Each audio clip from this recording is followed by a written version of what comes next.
Yeshua Masaya mga kamestro at si Meso sila naman po ay nandito upang magbigay ng karunungan o aral at magbibigay ako mga kamestro ng mga sinyales o mga sintomas na tayo ay kinukulam na.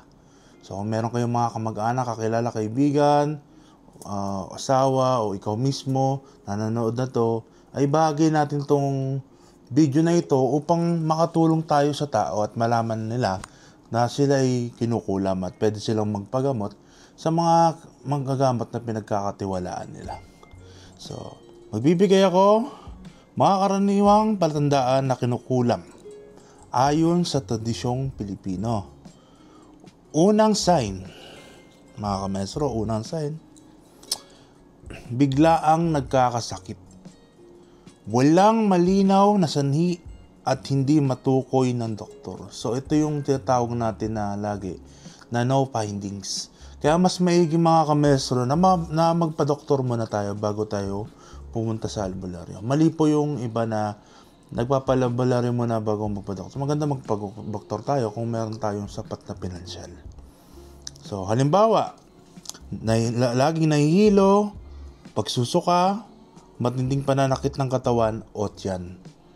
So, yun po yung sign number 1. Ito naman, sign number 2, lagnat na hindi matukoy ang dahilan. So, paulit-ulit na nilalagnat sa parehong oras ng araw o gabi. So, may pattern siya mga kamestro. Kunyari, every Martes at Biyernes tuwing magagabi. Ng Martes at Biyernes, pwede rin yung cross hour 6, 9, 12, 3 sa ganong oras ay laging nakakaramdam ka ng mga lagnat o masakit sa katawan. So, yun yung isang palatandaan na may kumukulam sa'yo.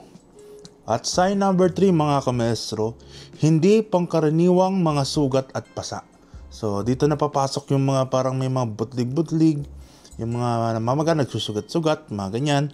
Nagkakaroon ng pasa, paltos, sugat o butlig na bigla na lamang lumilitaw from somewhere. Malinis ka naman, hindi ka naman na-expose sa maduduming paligid, pero nagkakaroon ka ng mga di pangkaraniwang sugat at pasa o mga butlig-butlig. Sign number 4, panghihina ng katawan. So ito, typical to. Para kang napus na kandila. So, para bang nawawala ng lakas. At hindi makagalaw ng maayos, parang nauubusan ng enerhiya. Ito naman ay mga kamestro, parang nakatulog ka naman ng maimbing, sapat naman ang tulog mo, sapat ang pahinga, sapat ang pagkain. Pero latang-lata ka pa rin, hindi mo maintindihan. So, iyon ay magandang sign or malungkot na sign, sorry guys, sa term ko na yun, or na may kumukulam sa'yo. Sign number 5, pag-iiba ng ugali o isip. Dito na nasasabi natin yung mga mood swing, magagalitin, nag-iba ugali mo, pati sa paligid mo napapansin yung ugali mo at ikaw mismo sa sarili mo na nalalaman mo yung ugali mo yung nag-iiba. So biglang pagbabago ng ugali, madaling magalit, nagiging malungkutin at parang wala sa sarili. Parang wala sa sarili.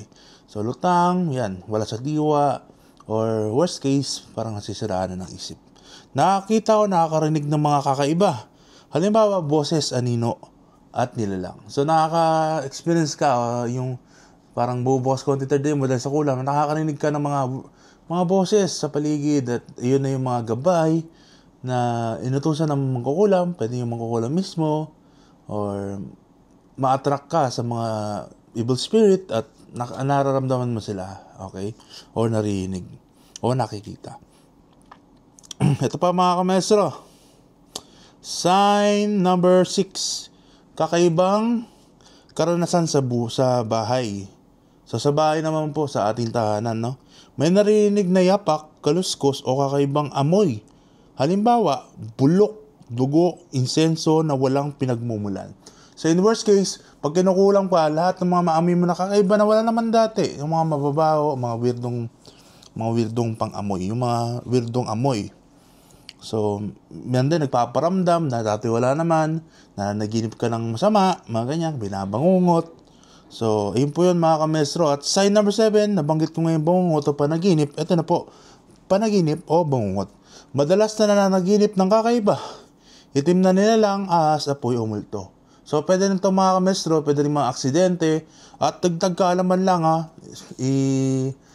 sign number 8 na rin natin at nakakita ka sa waking life o sa yung pagbibiyahe, pag lumalabas ka ng bahay, nakakita ka ng mga aksidente o yung mga karumal-rumal na aksidente, pwede rin sa telebisyon, pwede sa cellphone, isang sign din yun. Nakakita ka ng mga patay, isang sign din yun na kinukulam ka. So, mahalaga, paalala, ang mga palatandaan ito ay batay sa paniniwala at tradisyong espiritual. Maaaring sintomas ng lagnat, sakit ng ulo, panghina ay maaaring sanhi ng medikal sa karamdaman. So, dito na papasok yung pandoktor. Kaya mas maganda nga magpa-doktor muna bago magpa-albularyo. Gaya ng infeksyon, stress, sakit sa katawan. Kapag naranasan ng ganitong sitwasyon, mas mainam magpatingin din tayo sa doktor, mga kamestro, hindi lang sa albularyo, sa mga gamot. Habang sabay ginagamitan ng dasal, orasyon o nagpapagamot ka or nagriritual sa albularyo ayon sa tradisyon. So, sana po marami tayong natutunan mga kamestro sa binahagi ni Maestro si ngayon. At salamat po sa walang sawang pagsuporta nyo mga kamestro. At yan maasenso na pa yung yung page natin. At the same time, si Maestro, natutulungan nyo rin ako na malayang pasalamat ko sa inyo mga supporters ko. So, supporters dahil sa inyo ay natulungan ko rin yung sarili ko at yung mga pamilya ko at mahal ko sa buhay.